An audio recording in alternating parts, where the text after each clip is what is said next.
Welcome to the unseen horror. Darkness lurks where you least expect it. Shadows move when no one is watching. Here, nightmares come to life, and fear has a voice. If you crave spine-chilling tales, eerie mysteries, and stories that haunt your soul long after the screen fades to black, you're in the right place. Turn off the lights, put on your headphones, and remember, never look behind you. Subscribe if you dare. Today's story is the unseen. And before we start, who's that standing behind you? And their two children, Lucas, 12, and Sophie, 8, moved into the new home on the outskirts of town, a quiet, secluded house surrounded by dense woods. It was supposed to be a fresh start, but something entered with them. It started on the first night. Lucas woke up to the sound of creaking floorboards.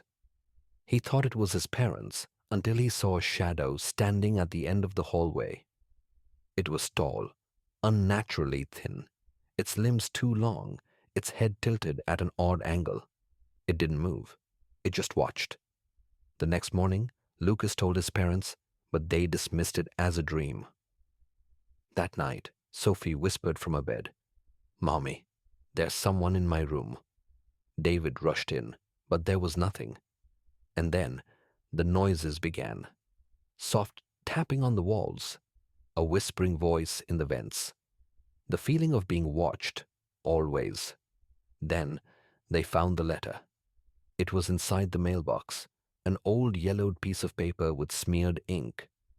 "You brought it here.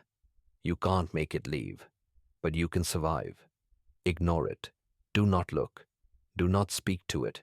Do not acknowledge its presence, or it will make you part of it." David and Emily stared at the letter, their skin crawling. Someone had lived through this before. Someone had tried to warn them.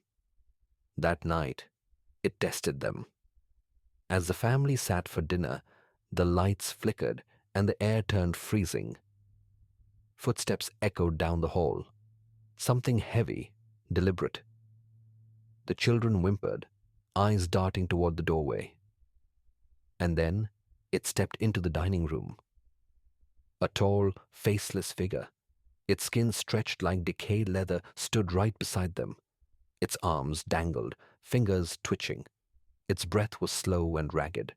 Lucas started to cry. David squeezed his son's hand under the table, a silent warning. "Do not react." The entity bent over, its hollow face inches from Emily's ear. It let out a sickening gurgling sound, almost like a laugh. The family remained still. It loomed over them for hours, waiting for someone to break. At 3 a.m., the house fell silent. The entity was gone. Days passed.